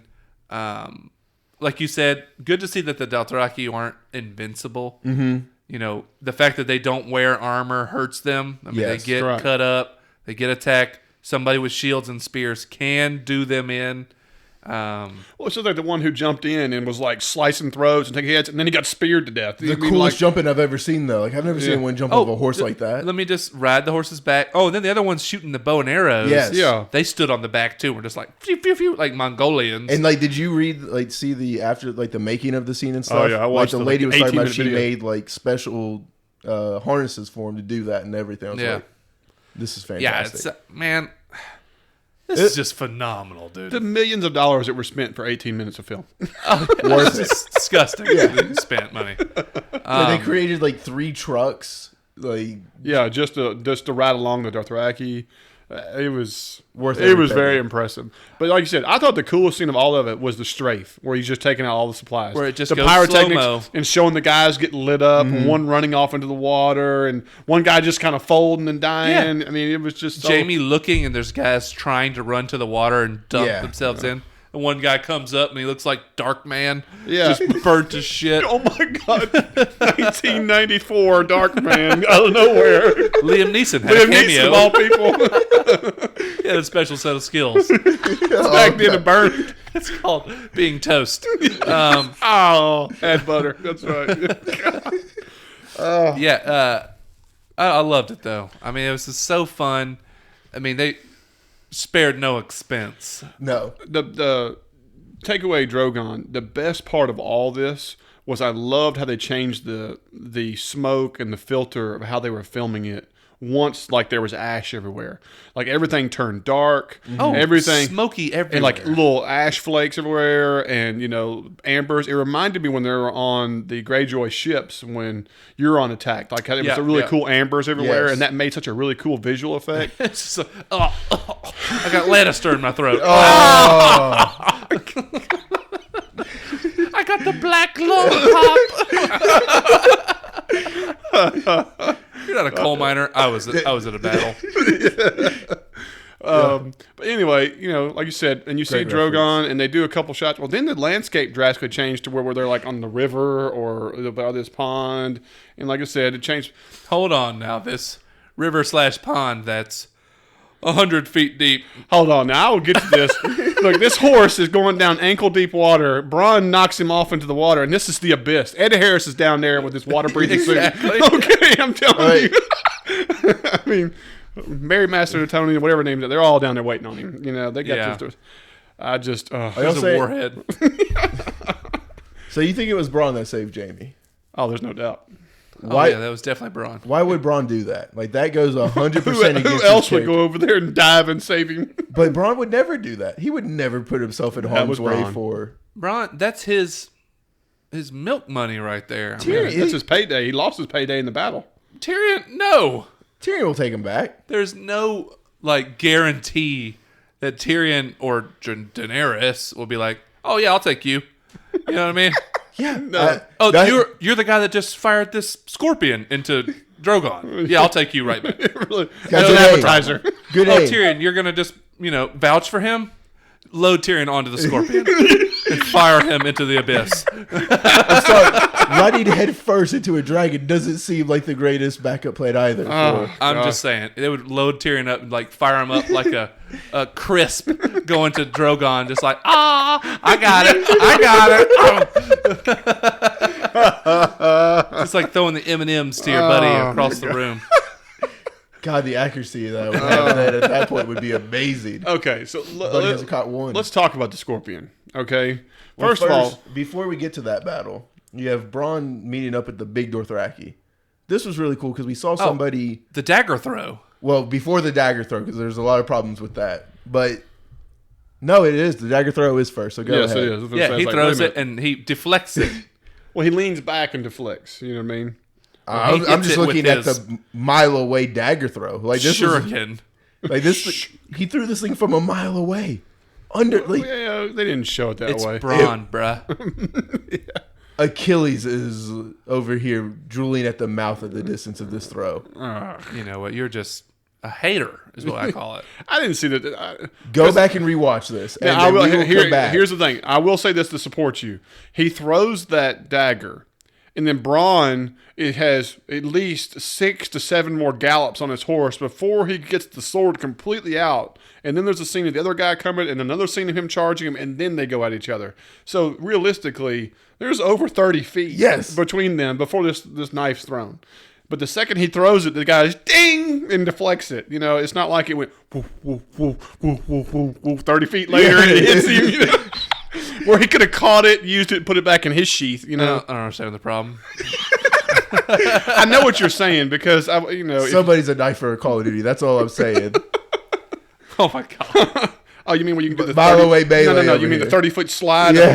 knife through the throat? Yes. This is right As you around- took 30-round clip. Yeah. I don't say anything wrong with it. Yeah. Oh God. Whatever, guys. It's Braun. All right. So yeah, dude, I love that this guy leaned down and cut the leg off the Yes, horse. and, like, And I that thought was- that was such a good For somebody to like, alternative to them just going at each other. And they just turn that horse right into glue. oh And we're yeah, just yeah. Elmer's, here we go. Podcast sponsored by. PETA. Oh, there it is. There it is. But for somebody to out cheap move Braun, Yeah, it's really, a great like- thing to see. Oh, and it throws his money, over the side, and he has to make a decision. Money Get my or- gold, or go get the scorpion and harpoon this bastard to the wall. He's just lucky there was something to backdrop him onto. Yeah. Well, how about the mysterious wagon perfectly coming in and knocking off the path for the Dothraki guy to have to stop, get off, go around, to give him enough time to drop the scorpion, load it, and everything else. Well, how about this wagon still being around with everything else around it being on fire? Yeah, I was expecting this like to be like Bruce Willis in The Jackal. Yeah. It's just badass, unfolding, raised wagon. It's just it's like a transformer. Yeah, and then just falls out. We need the assembly. Boom, boom, boom. Yeah, Prime. Oh man, I love this shit. Qyburn is a motherfucker. He's way ahead of his time. Oh, I'll tell you yes. that. Like if he had created Brand's wheelchair, there's going to be like mini scorpions coming out every time he rolls the tires. Yeah. Qyburn's like Dr. Manhattan. He's just like, whatever. You just come up with it. He's Nikola Tesla. He's like, yeah, I can do that. Thomas Edison, he just steals it. Let's be real. All right, so let's talk about the scorpion. Were y'all surprised the scorpion was with them? Some people were like, why was the scorpion with Jaime? I mean, that's a good point. I mean, realistically, why was that weapon with them? Now, could you foresee that they were going to be attacked when they were going to Highgarden? You know what I'm saying? I mean, part of me was like, why do they even have that on the train? Why would you risk it? Which part of you? Who cares? You know what I mean? Enjoy it, man. But here's the other thing. Are we to assume that that is the one we saw, or is this one of many? I think one of many. I'm sure one of many. Okay. I mean, you got to assume that they're like just pumping these bastards out at King's Landing right now. Like, I mean, this is the only thing that their blacksmiths are making. Yeah, blacksmiths are getting chained to a wall. You will only You make produce these. 3 per day, or you die. Yes. Tarly's Or the over mountain rapes you on a bench. there. A lot of floggings are going around in the King's Landing right now. Shame. Okay, so that's plausible. I'll give you that. So, did you see the spears in this thing? You know, Yeah, they're like the Black barbed arrows from The Hobbit. yeah, they're pretty sweet. Yeah, like an orc arrow. Yeah, Yeah. I mean, it looks like the exact arrows that they used in their scorpion. Yeah, pretty much. But it could be like the arrows from the literal, the first movie. Oh, The big fucking baseball bat arrows. Oh, 45 caliber. Take it with the chest. Yeah. Boromir. Oh. Sean Bean's other death performance. Yeah, Sean Bean took 17 in the chest and was able to Hey, have he has a very special skill. It's called dying. Yeah, dies and everything. Okay, so he loads it, shoots it, and it misses, and goes right over Dany. Do y'all think that this was kind of like cocky that she turned right back around and decided to go right back at the thing that shot at her? I think it goes back to she's a terrible battle commander and doesn't understand that you don't fly at the one thing that they think can hurt your... Maybe. Or you're we like- saw once where they like fired as many arrows as they could at her, and she just like, I'll show you my belly. Just deflected it off like Homer Simpson. Yeah. You know what I mean? Like, I don't think she feels that there's anything down there that can actually Hurt, yeah. hurt. Well, I mean, clearly, but I still don't think that you should fly straight towards it. Like, I know and understand that she doesn't know what it can do. Yeah. But, like, it just seems like a bad play. I don't know. Zigzag, don't be like Rickon. Like, make it a little difficult. You can do barrel rolls or something. Like, Oh, yeah, barrel roll. I'm on your back, Drogon. she's holding spikes. Like, Oh, that's great grip. you tell me you wouldn't enjoy seeing a barrel roll. I'm not saying I wouldn't. Oh no! The only thing I enjoyed was every occasionally you get the rear view of them like that, and I just get this visual of Neverending Story over and over again. Them making the swoop down and the white dog. Which immediately reminds me of Bobby Possum Cod's methamphetamine. Sometimes it makes you feel like this. Hey guys, if you've never seen Bobby Possum Gods on YouTube, just look up the one that says methamphetamines. And I promise you, do not have a drink in your mouth. Do have somewhere seated. You're gonna die. It's just that hilarious. Maybe not safe for work. Yeah. Not cubicle ready. Yeah. Make sure this is private. Yes. Anyway, so yes, Neverending Story was constantly going through my mind. The only thing missing was like the giant rock guy down there with him. But anyway, Atreyu. So, all right. So, Bronn, he loads up another spear. The whole time I'm thinking, I'm like, golly, is there Pycelle? Not Pycelle. What's the guys that created it? Qyburn. Qyburn. did he poison these things? I'm like, is he going to get hit with a poisoned arrow? And I was kind of like, I mean, you really think about it. You don't have to kill with it, but if you hit it. Like now I feel like we're just missing a completely missed element with what you're saying there. I'm thinking not, though. I don't think so either. When I saw him loaded it just looked like an iron bolt. You know what I mean? Like really I didn't cool see looking. any shine or anything. No, exactly. I mean, it'd be one thing if you dipped it in something. You'd be like, no, But when he got hit and all the spiraling out of control and stuff like that, and this may be just some weird thing that I'm into or whatever like that, but a dragon down and he's using his like wings, the wing walk is so cool looking. Oh, like if you've seen Reign of Fire, at the end when it's like crawling around, yes, and stuff like that, it's just so badass looking. When the wings are spread like bats, you know what I'm talking about? Yeah. As it's walking around. It looks like a walking fortress. Yeah, I was just like, I'm glad he got hit because this looks awesome. Well, the crazy thing is that he didn't go down all the way. He regained his flying ability. Oh, and lit it up. And lit up. Bronn dives to his safety, even though everything around it is just obliterated. Yeah. You know what I mean? He gets a little bit of ash on him. Yeah. It's like his feet just go turn to ash. And just float off and it just comes down on nubs. Yeah. No!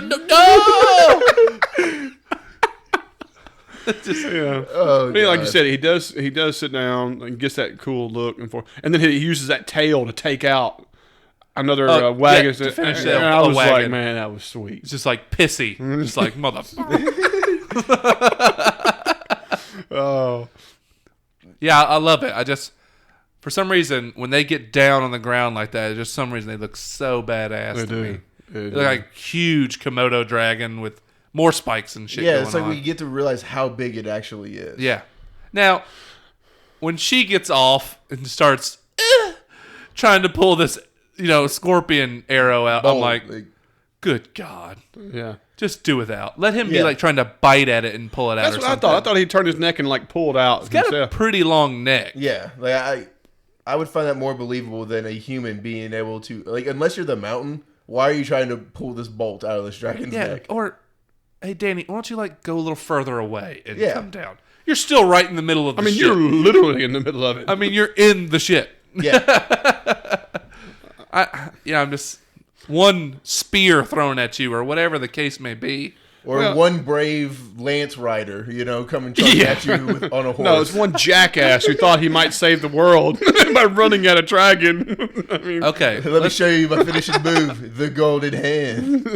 Just to ask, what did y'all think about Jaime fighting left-handed on the horseback and kind of doing okay?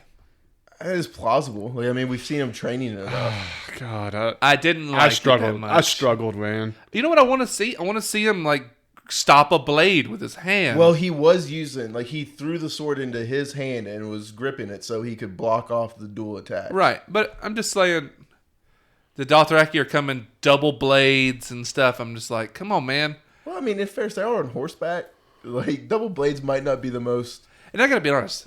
I've never liked sword fighting on horseback. It never looks cool. No, because it's so hard to make it look real. It always looks like the background of Braveheart. When they're back there tip tapping. Yeah. I'm just like, oh, that's a couple 5-year-olds back there with wooden sticks. Unless you're coming through doing the hacking, chasing people down. Now, the charge down, that's fine. No problem there. But what happened to Bronn and the other Dothraki was awesome. Cool. But when they're just side by side, bumping against each other, whacking at each other. Well, because you can't put any power in this. Yeah. You have no... You have no lower body. You have no lower body or leverage or anything. So, yeah. I'm with you. When he did that a couple scenes, I was like, meh. I wish they just would have skipped it. Yeah. If anything, show him doing that and getting knocked off the horse because he's inadequate. Realistically. Or something. I don't know. I'm with you.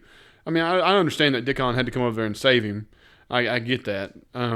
Which is all great. But what do y'all think about the possibility that no major character died in this?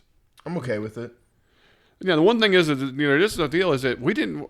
what if they go over there and they find Tarly half incinerated? You just, what I mean? He's... Well, Dickon, it's your house now. Yeah. Oh, Lord Tarly. That's a possibility for next episode. Oh, definitely. We go back over there that he's got a spear or something stuck through him and he's half burnt or... He's still being an old fucker codger. Yeah, really. Just, flog these bastards for dying. Yeah, I just Well, I mean, if Tarly's dead, then Cersei's in a lot of trouble. Like, this episode has a lot more repercussions than we can even... How about Tarly and Dickon die? Than Sam. Sam's house.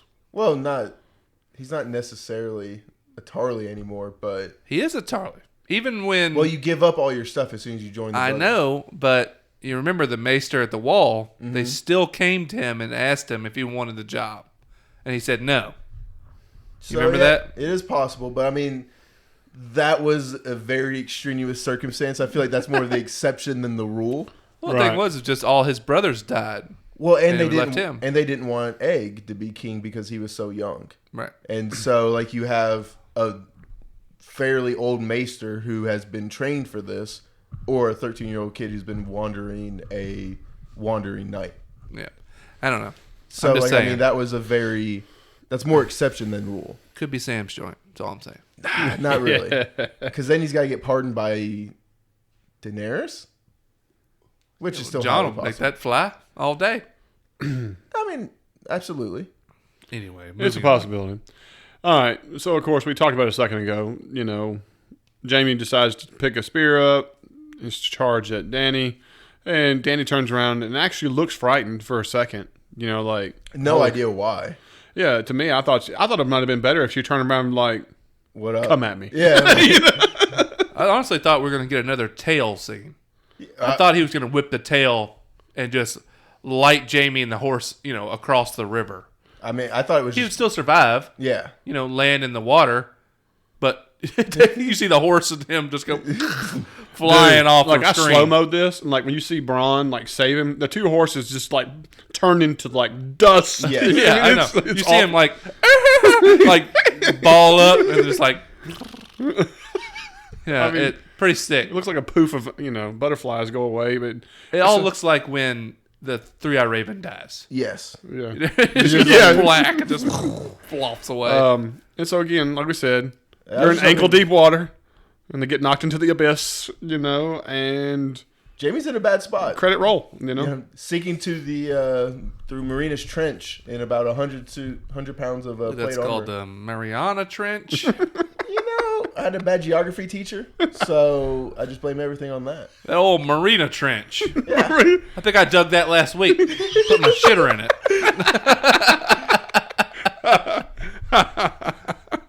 I hope I'm wrong too. So I guess both you jackasses are wrong. It's a deep effing trench, is what it was. Okay, so James Cameron's down there. Jaime. Yeah, I'm shot of filming a movie. Yeah, really. Hold this. Yes. All right. So predictions: is Jaime toast? No. Thank you. No chance. All right, we can just say that Bronn swims down there and saves him again. Definitely. I think he just hits rock bottom like 2 feet down, and we're all just like... We realize this was all, just a bad nightmare, and he stands up and he's out of the water. Doesn't even stand up. Like, he just leads like he's still sitting down in the thing. How bad would that fuck you up, though? If all of a sudden he just goes, "Oh, it was all a dream. That'll never happen." You'd be like, "I thought, the hell with Game of Thrones. I don't even watch it. I'm done. DB watch. Done with me. We're actually in purgatory. He just goes down. It's an air pocket under there. He's walking around the caves just like, oh. There's some spirals on the wall. What if it's worse? What if it's just like Brand, like coming out of the tree? No, I'm telling you, he'll go down there. Bronn, who we know doesn't wear plate, can still swim, pick his ass up, whatever, drag him ashore. And it'd probably drag him ashore, and there won't be anybody else around somehow. You know what I'm saying? Not possible. But that's how they're going to play it, I bet. Because Bronn and Jaime have to be separated from the group. Somehow that has to be done. That or he pulls them out and you see everybody, like all the Dothraki and everything, are leaving the field in a direction not where they are. I would think that they're gonna wake up and you're gonna see all the surviving Lannisters being led somewhere. You know what I'm saying? To me, when you see, we didn't discuss it. When you see Tyrion on the hill, and the Dothraki's like, "It's a good thing your boys don't know how to fight," and you're just watching they're watching around and slaughter everyone. I don't think there is a Lannister left unless it's part of the Inside army the that castle, wasn't yeah. seen. Oh no, there's definitely Lannisters alive. I don't know, man. I don't know. I think it was a Dothraki clean don't- sweep. Did y'all not watch the preview for next episode? No, I never watched previews. Well, no, I mean, there was more to the army that weren't there. I don't think there's anybody who's alive in the proximity of, what do you call it, Jaime and Bronn. I think that battlefield, everybody's annihilated. Everybody else that was alive is the ones that ran towards King's Landing. Maybe. No, I don't know. I'm just saying there's some Lannister soldiers alive that we see in the preview. I'm not spoiling anything. Okay, well, I mean, I'll go with that. I'm just saying that I think when Jaime and Bronn come out of the water, you'll either see the remnants of battle, which won't be really plausible, or you'll see them leaving the battlefield, and that's the reason they're not taken. Do we see them being taken by Dany? Well, see, I don't know because Tyrion's going to want to know the fate of his brother, I would assume. Yeah. And he obviously saw what happened to him. Oh, Yes. yeah. He's over there cussing. You stupid MF. Flee, you idiot. Yeah. An idiot. Yeah, so I don't know. I don't know how that's going to play out. I have I'm the gonna be honest with slightest amount of book knowledge that could totally not be anything at all involved with this. So I'm trying not to say anything. I don't think it would have any effect, but I don't even have any effect at this point. spoiler Spit it alert out. for like 5 seconds. 5, 4, 3, 2, 1. In the books, Yeah. Jaime is separated from his group. Mm-hmm. He's with the Lannister army. They're not attacked in a big battle like this, but he is separated. Are you talking about the siege that he goes on, or After the siege is over. okay? Okay. After the siege is over, another major character comes and talks to him and takes him away. Okay? And then, we don't know what happens to Jaime after that. Well, to me, if you look at it that way, the only thing that saves Jaime's life is that Tyrion comes down there and saves it. Because I'm gonna be honest with you, you pull him out of that water, Dany is still there.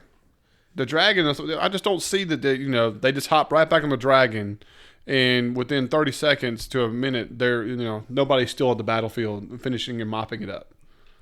I agree with you. But I have a feeling they're going to separate them. I don't see Jaime being kidnapped again. I'm with you. It wouldn't I'm make with you. sense. Then we would just be wasting him. Yeah, I Well, feel like what about the opportunity that Tyrion talks to him and says, "Go back and tell them that everyone will be killed if you don't do something about this." And so this is where what is it called, the Valcor or whatever, like the little brother, Valonqar. Valonqar, whatever. This is where that begins. He has to make the decision of you can keep fighting the way you are for Cersei and what's going on, and you can end up like a barbecue like everybody else out here. Well, we at least know that Jaime and Cersei have a very important conversation to have. That Cersei tried to kill Tyrion Yes. for killing Joffrey, and that was not the case. Correct. So there is some new animosity there. Correct. All right, but I don't know that what'll happen. I don't have a clue. I mean, you're gonna let Jaime walk away, or are you gonna send Bronn? Like, Jaime, you're staying, but your little stoolie here needs to go tell Cersei, what happened here, whatever. Yeah, because he's a valuable prisoner of war, if you ask me. Oh my God, yes. Or you just kill Bronn. That would suck, but that's something that she could do. Tyrion won't allow Bronn to be killed, I wouldn't think. Yeah, he saved his life more than once. Oh my God, y'all are saying Bronn can't go back, but Tyrion's gonna save him? I'm saying if it were a POW situation, I don't think Dany will kill her. You know what I'm saying? Like you said, he did shoot Drogon. This is true. He is, fighting her. Like, Oh god. I think that's a real possibility. Not a good one. But Once again, I'm more leaning towards. I don't feel yeah. like Jaime and Bronn will be with the main army anymore. I'm with you. which I just don't know how that's physically I don't know how they're going to pull it off unless this is a raging river that's pushing them down river. You know what I'm saying? Yeah. No, so that's something, you know. But we see him just dropping. Yeah. Yeah, I know it. So it's like, but he is wearing plate. You would just drop. But if Bronn does something where he gets him up, takes his armor off or something like that, and they float down river, fine, whatever. But Had to float pretty stealthily. Yeah, I mean, It's going to be interesting. It's all going to come back to the amount of time. Honestly, it's just going to be a time lapse, and they're going to be away, and we're going to be like, okay, that really sucks, but as much as I'd love to see Tyrion and Jaime talk. Reunite again. I think we will get one more of their season. I don't know if we reunite, but it would be cool if they make eye contact and Tyrion decides not to say anything. I was really hoping that he would look up and see Tyrion. Yeah, what if he comes out of the water and Tyrion sees them get out of the water and makes the decision, I'm not going to say anything because I don't want to get my brother and my friend killed. I mean, that could be cool. Yeah, I mean, that's one way to do it, I guess. Maybe. You know what I mean? It's just, I don't know. If there's anybody watching that water right now, it's him. Yeah. Yeah, absolutely. Yeah, come on out of there, you bastard. Or were you incinerated? You know, it would have been cool if they had shown the scene again, and from his point of view, and it looks like Jaime got barbecued. That'd be pretty cool. You mean, think about it. Yeah. You could watch Tyrion and be like, but then I just watched a dragon literally obliterate my brother. But then we wouldn't be able to see Bronn just magically appear beside Jaime. Yeah, I think he would see Bronn save him as well. Right.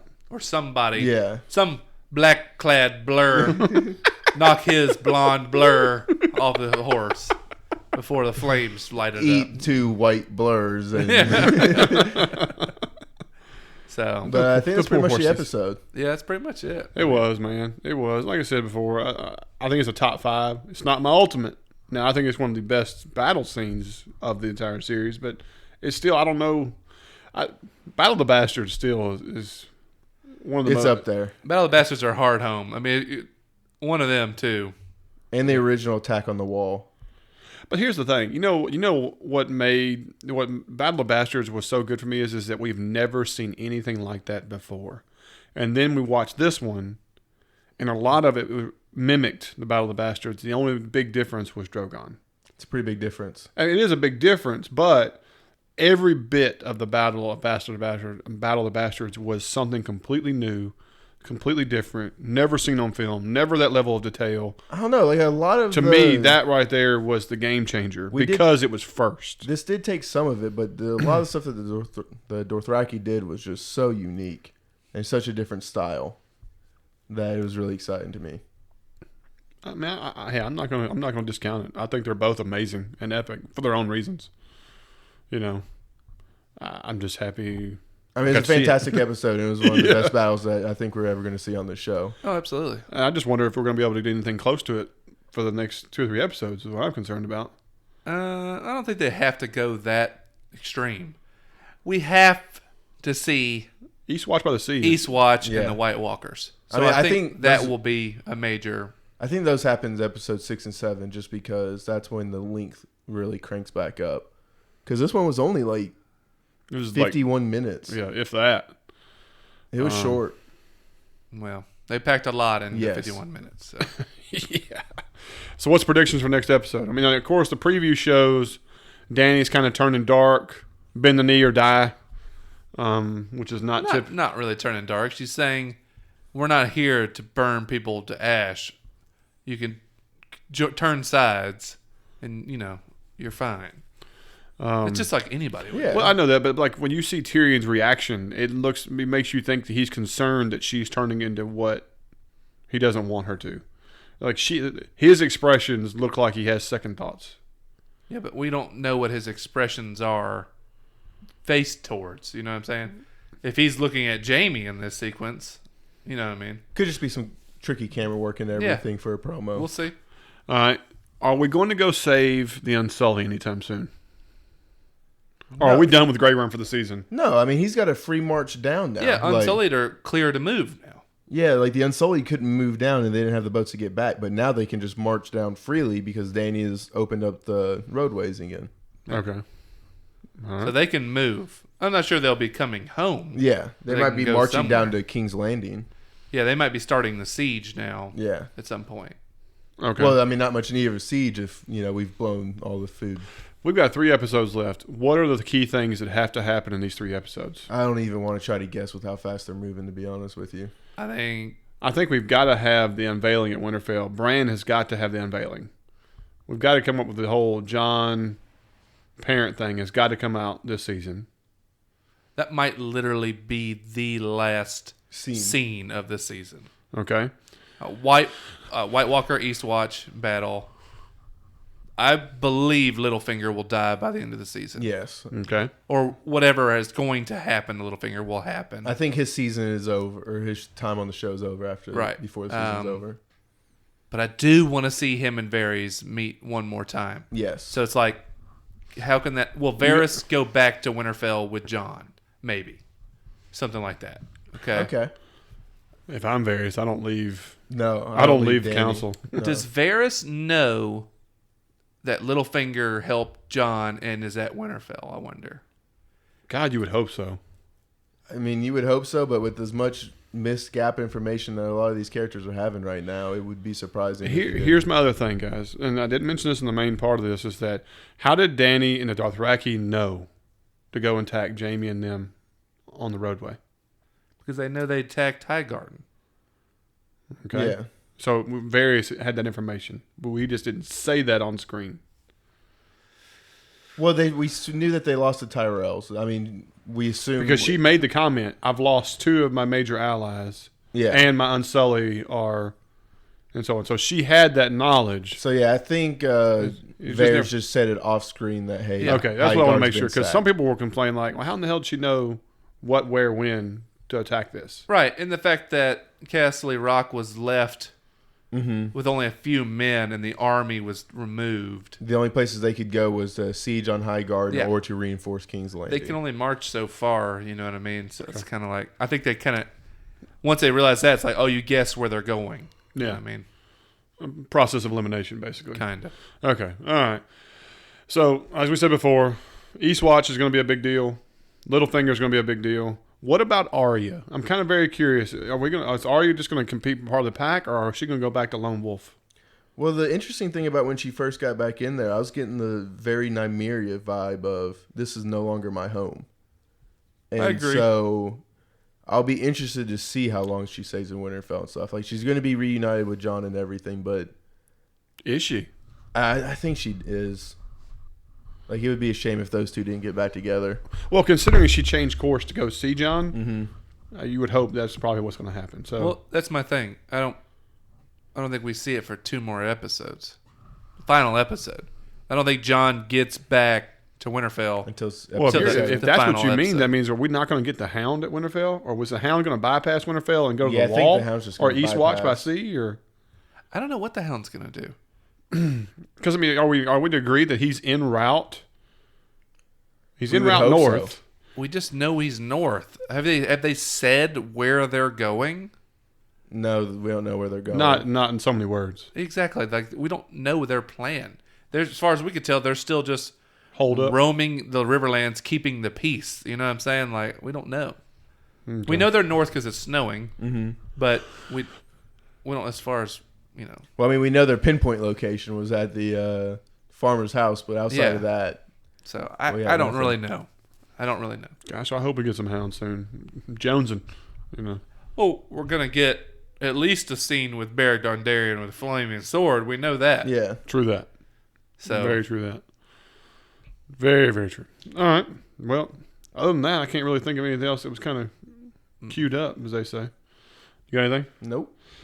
Guys, if we've missed something, or we're off base, or Jake is just not worth listening to anymore, just let us know on BleedTVpodcast@gmail.com, as well as on social media, which we're on Facebook and Twitter and stuff. I'd love to chat with you guys. But other than that, we're going to call it a night. Looking forward to next week. This is Bleed TV, and I'm Zach. I'm Jake. And I'm Cash. And we'll see y'all then.